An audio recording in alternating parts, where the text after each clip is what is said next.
Welcome to It Happened in Grand Prairie, as we bring you the history of our city and some of the people that have made history and are continuing to make history even this very day.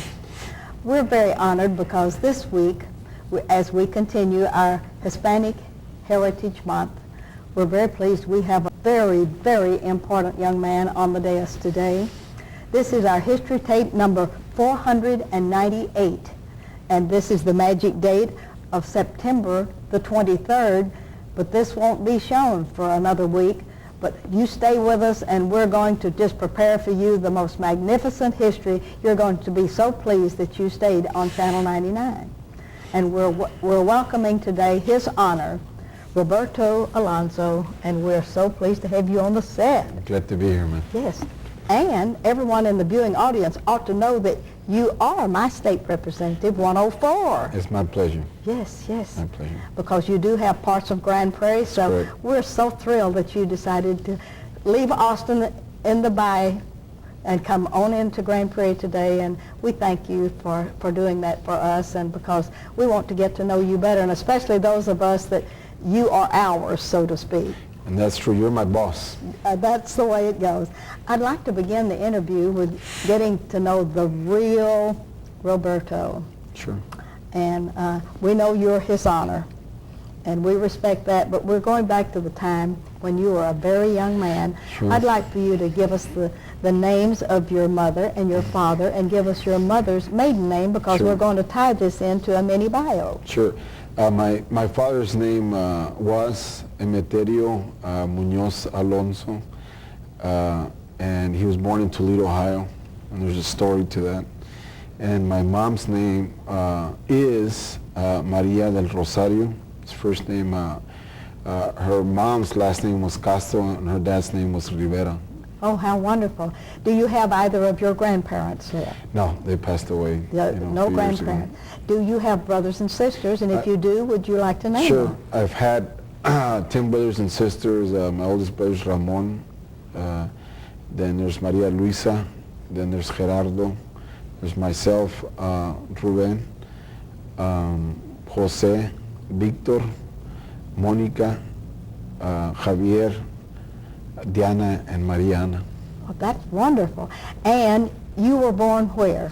I was born in Crystal City, Texas, about 120 miles southwest of San Antonio. All right, Crystal City, Texas, the magic. Well, where did you go to school when you were young? Sure. Most of the time I went to Crystal City, and I'll tell you, I did a poem that reflects where I went to school in elementary and junior high and high that says, it was called the Migrant, Chicano Migrant, because a migrant is a person that travels north to work in the fields. Yes. So I had a phrase from that poem that goes, leaving when crops are ready, returning when weather is heavy. So we used to go to school from October to April because we left in April to go work the crops up north. So I mainly went to school in Crystal City, but I did go to school also in Toledo, Ohio, and I graduated from high school in Crystal City, Texas. But I traveled all up north, you name the states, and I've been there. And that's what your parents did for a living. They were migrant workers. That's correct. And you had a wonderful experience with them in travel. Well, it was travel and bonding and living together, and of course living in different places. We lived in places that we call spooky houses because the walls were falling down. As you counted, there was 11 kids and 2 adults, and we used to live sometimes in a one-room house. Yes. And just, you name the states, from Oregon to Wyoming to Montana to North Dakota to Minnesota to Indiana to Wisconsin to Ohio and New Jersey and Colorado. These are all the states that we traveled to work and work in different types of vegetables, from beets to cucumbers to tomatoes to eggplant to onions. That is what a wonderful, wonderful past you've had.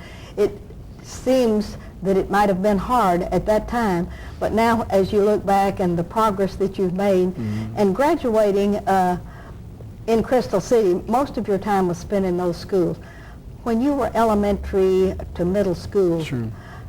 what was your favorite teacher that really inspired you to want to come back when you were in the fields, and then you would always come back to Crystal City? I think probably a lady by the name of Miss Garza, because she always attended to me and asked me questions and encouraged me to go on, and even though sometimes I made mistakes, kind of brought me back. Her name was Elida Garza.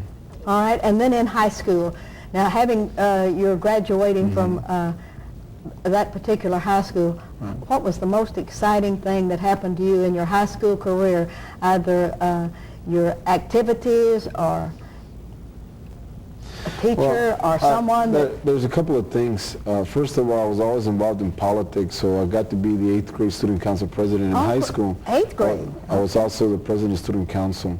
And I guess two teachers stand out. One was the guy by the name of Tony Franco, who was the algebra teacher, but he encouraged me to do extracurricular activities. In fact, we ended up going to New York City to a chess tournament by doing fundraising, and we got to see The Godfather when it first came out in 1972-73. So he was a particular, particularly, that I remember him for just keeping me going. And then there was another teacher by the name of Greg Barrios, who was just amazing and creative. We did a theater presentation of Carmen. Remember the the opera? We did it as a rock version. And we also did other plays like Julius Caesar. I got to play Mark Antony. And we read books, many books by Carlos Fuentes, and just a lot of symbolism. And we saw many movies that showed us about literature and symbolism. And to me, it was things, first of all, I had never heard of, but just kept you going and kept you interested. And there's things that, I'll never forget. Academics, your very favorite subject of study? Sure. I think probably the best is history.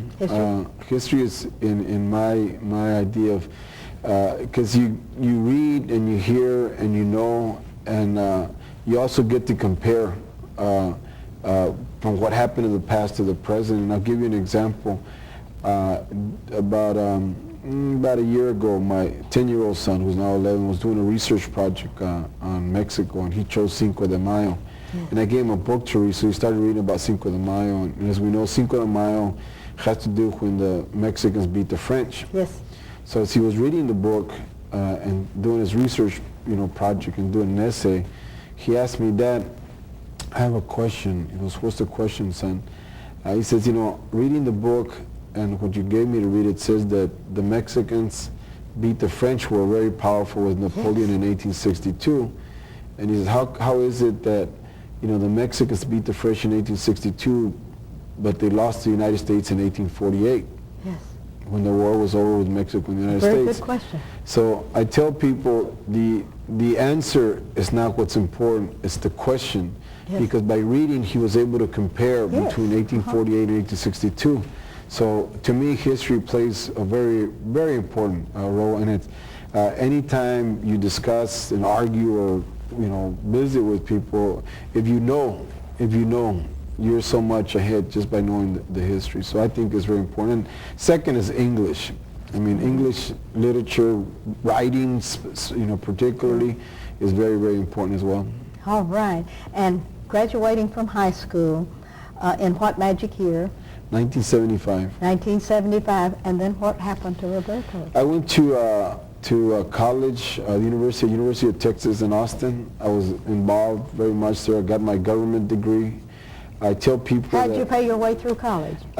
Mainly through grants and scholarships, because I came out like third, fourth in my school. Oh, great. And with that, I was able to get sufficient funding, with the exception of two things. And I'll never forget, my mom in the 4 years gave me $300 in 4 years.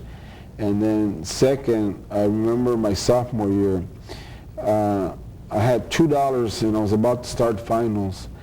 And I was trying to get a job and they wouldn't hire me because they didn't want somebody for 2 weeks. So with $2, I bought $2 worth of chicken backs for 2 weeks, and I made rice and chicken, which is called arroz con pollo. From the bones and the other part? From the bones of the chicken and rice, and then to color it, I put ketchup. So I ate rice and chicken for 2 weeks, and it was delicious. Yes, and it got you past those 2 weeks. It got me I got my belly full so I could concentrate on my studies, and I passed. Yes. And economics at that time, it was very important for that $2 to stretch it out, wasn't it? It worked. It worked. I'll never forget that. And University of Texas at Austin, you studied what for a career, or did basic? That was political science, government. That was the first thing on your mind, political science. It's always on my mind, always on my mind. And in fact, when I was there, in 1978, I got elected president of the University of Texas at Austin. That is what an accomplishment. It's very, From very a migrant worker's son all the way to this. That is a long step, but it didn't happen. How many people helped you do all of those steps? The teachers and the grants and the hard work from you. And many people. In fact, I'll never forget how I got the grants. The counselor was a guy by the name of Raimundo Torres, already passed away, and what he would do, he would ask you to come and visit with him, and while he was talking to you, as we're talking now, he'd help me fill out the applications for college, and then he'd ask me back again, we'd fill out the applications for financial aid and scholarships. So what we were visiting as we're visiting now, all that stuff got done. So he helped, the teachers, as I mentioned, helped. Of course, I cannot forget my parents who instilled a lot of support. They could not obviously, give me the challenge and the debate and the discussion that I wanted and I hungered for. But my mom never forgot. I mean, I remember coming home and she'd be cooking, making tortillas, and she'd be nodding and going, yes, yes, and I'd be talking and talking and talking. But at least she didn't say, go away, I'm cooking. She would just, pay attention, and that I won't forget. Yes, that is wonderful. Now, graduating from college, what year? 1980. 1980, out of the University of Texas at Austin. And then what happened to Roberto? Around that time, I should have finished in 79. I just took a little extension, for many reasons. Part of what happened around that period in September 1978, my dad passed away. Oh. And, it's a big trauma. Yes. And it's an experience that I'll never forget, but I learned from in this sense. I was, on a rise. I mean, I made history by becoming the first president of University of Texas in Austin. I think to this day I'm the only Mexican-American Chicano who's ever been elected president. So it was a big deal, but then, and I knew how to handle it, but I didn't know how to handle when my dad passed away in this sense. We went to the funeral, we did what had to be done, and I left, coming back to Crystal City to Austin. And my mom started calling because she was, my dad was used to doing everything. And she'd ask for like $10 for food, $10 for the light, $10 for water. And I go, I don't know where to get, And it wasn't that much, but I did not have the experience of trying to do those things. So it just hit me and I couldn't get out of it. So, but I ended up graduating in 1980. But after, you work it out and figure things out. And I'm glad I did. And then around that time, as I was finishing my degree, I went to go work for the Carter campaign for president. And did about all the year of 1980. I did a lot of voter registration, politics, in Bayville, San Antonio, Austin, throughout the state. You were still politicking. I love politics. Yes. I love politics. Oh, yes. And then after President Carter was elected? Well, what I did was I thought that my new venture was going to go work at the Capitol.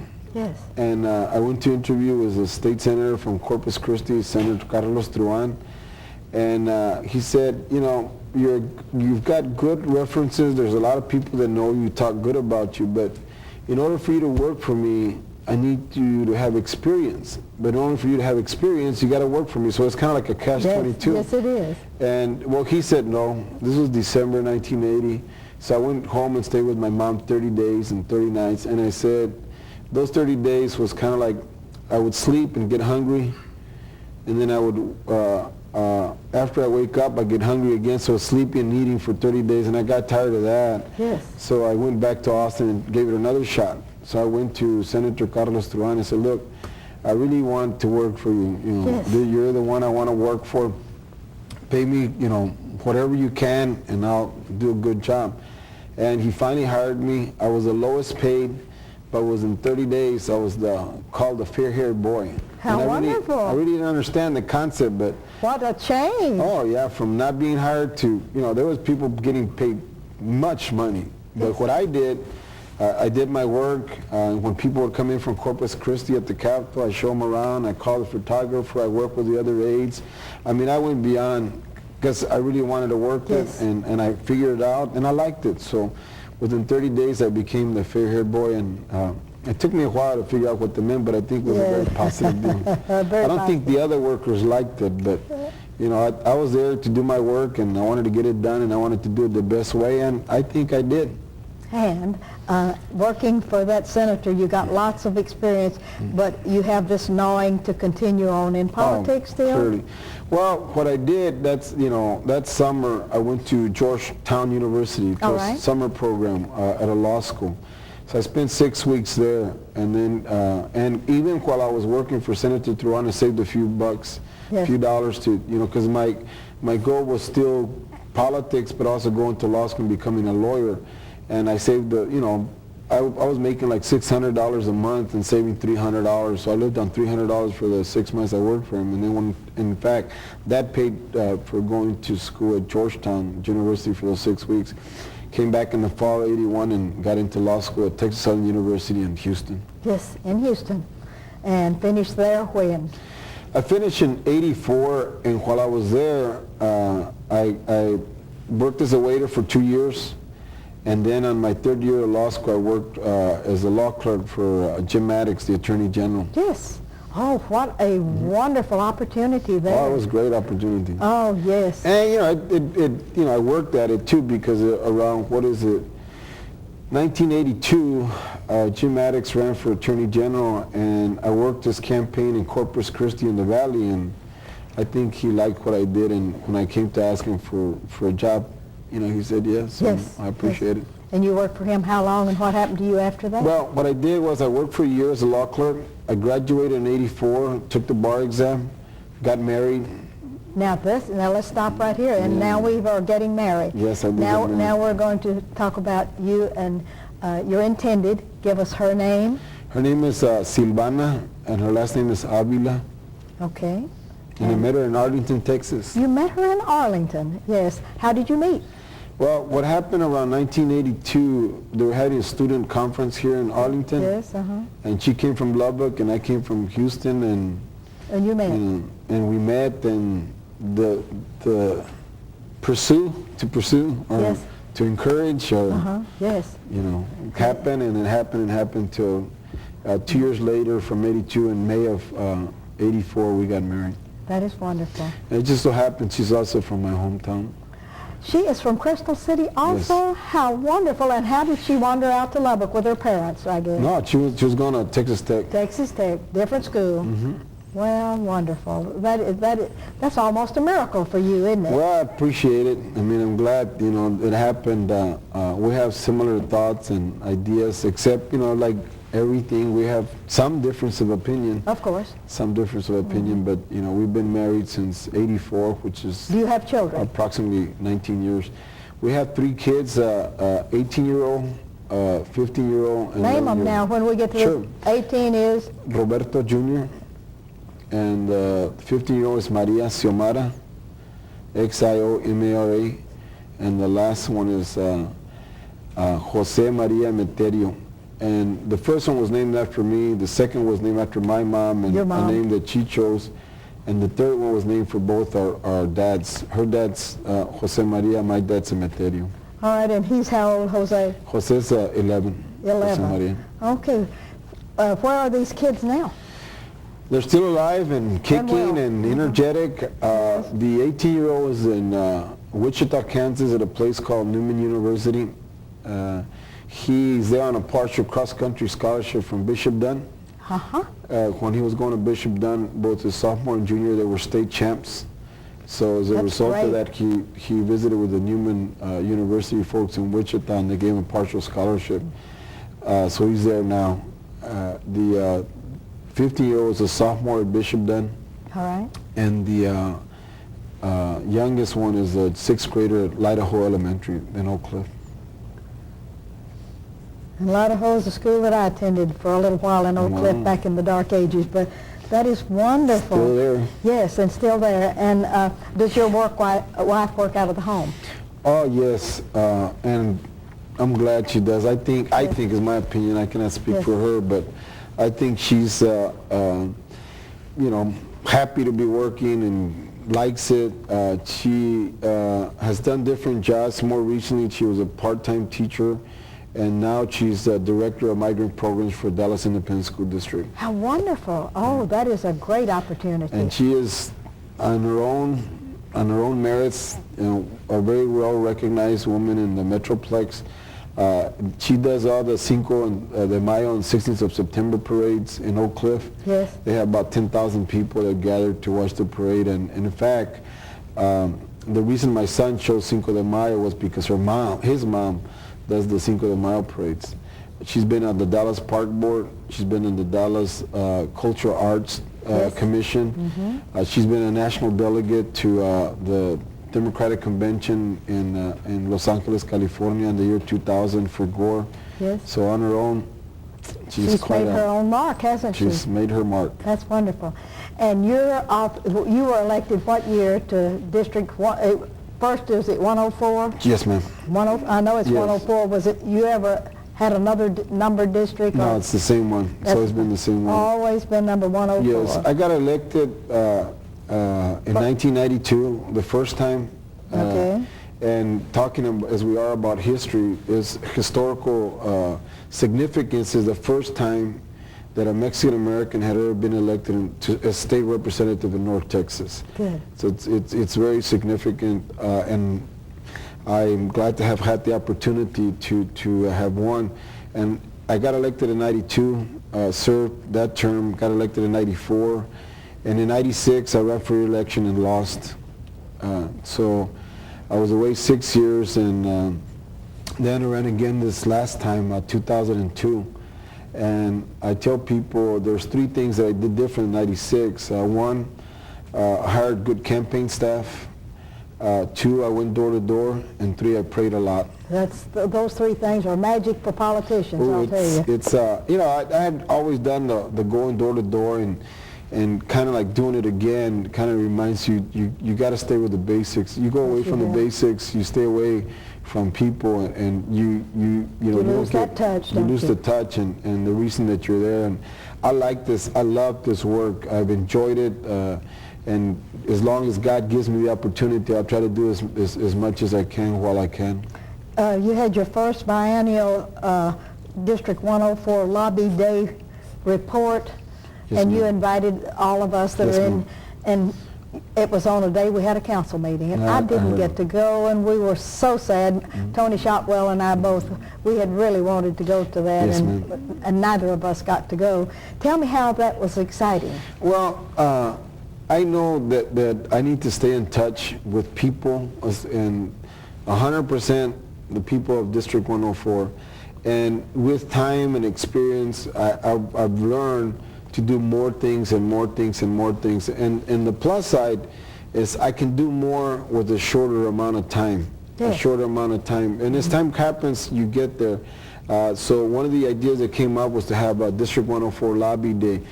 This position, as I said at the beginning of the program, does not belong to me. The voters are my boss. Yes. And I will cater to them and work with them and use my experience to do as much as I can. And one of the things that we can do is ask people to come to their capital, yes, which is your capital. We're there for a short period of time. Others will come and go, and while we're there, we want to encourage, and I invite, all the people of District 104 to come to the Capitol. The office that we have there is their office. The Capitol is their Capitol. My position is their position. So the visit was very successful. It's a very positive. I think it was the first time we did it, and we'll continue to have it. And we'll continue to have other programs as we go along. In addition to that, what we've continued to do is do a bulletin, a Capitol news report. Yes. And we've so far, I think we've done 8 of them, and we've increased the number of people that we send as we go along. And I can almost bet that of 150 state representatives, I can almost bet that I'm the only one that's done 8 newsletters, or I'm one of a handful that's done that. Oh, that is really, really great. Mm-hmm. And I'm glad you're going to continue that. Maybe the next time we get invited, we'll get to come down and see what your lobby day is all Sure, about. you're welcome, and we'll do it again for sure. And meet your constituency. All right. What are your goals for the next 10 years? To me, is to enjoy life in different aspects of it. I love politics. I love being a lawyer. And as I said, one of the things I learned to do was a shorter amount of time to do more. And when I first went down the first time, I thought being a state rep was the most important thing. I mean, it was I would kill myself and do everything. Yes. But this time around, I did it different. Yes. I felt that my family was the most important. And by it being my family being most important, I now can do with a shorter amount of time more than I did before. And you're doing a good job, and too. I'm having a great time doing it. I remember the first time around, let me put it this, I didn't take, for example, my kids to school, I didn't spend, I didn't do a lot of plays. And it's after I lost, and I said, there's priorities. And my son can tell you I went to all his cross-country meets. My daughter can tell you that, I've been to visit the teachers and gone to events, and now she's doing cross-country. My son can tell you, 11-year-old, I take him to school. So I reorganized the priorities, and with the time that I have, I'm able to do, a good job. And I can say it. I do a really good job because I am able to focus on what has to be done. If Void calls, for some help, I'm there. If the council calls, I'm there. If our superintendent from Grand Prairie calls, I'm there. And I represent three towns, Dallas, Cockrell Hill, and Grand Prairie. And I try to do as best I can. And if I can't, I tell them, look, I can't be there. My son's got a test, or my son's got a program, or I'm going to be over here. Because I learned the best thing is say just you can't. Because we all know that we can't do everything. The only person that can do everything is God. And we're not gods. We're human beings, and we're going to do the best we can with the time that we have. And we have to take care of work. We have to take care of our family. We have to take care of our office, and we're going to do the best we can. I think we have 1/2 minute left on this interview. You have been so wonderful. It's just been really great to have you here, and we want to thank you for all of the time that you spend in thought, in work, and in prayer about your constituency, because they wouldn't have brought you back if you hadn't have been a worthwhile person. And that is just so great. And I'm glad we are getting to know you better, and we're going to find out a lot more about you later on, because we're going to bring you back every once in a while and let you report to the people in Grand Prairie, Texas. Glad to do it. Thank you for the invitation. Thank you, my Your pleasure. Honor. It's just been wonderful to have you with us today, because you took time away from many other things that were important to you. Well, but you're important, and I think it's important you said to let the people know, because, as I said, this position doesn't belong to me, it belongs to the people, and we're going to do the best possible while we have this opportunity. Wonderful.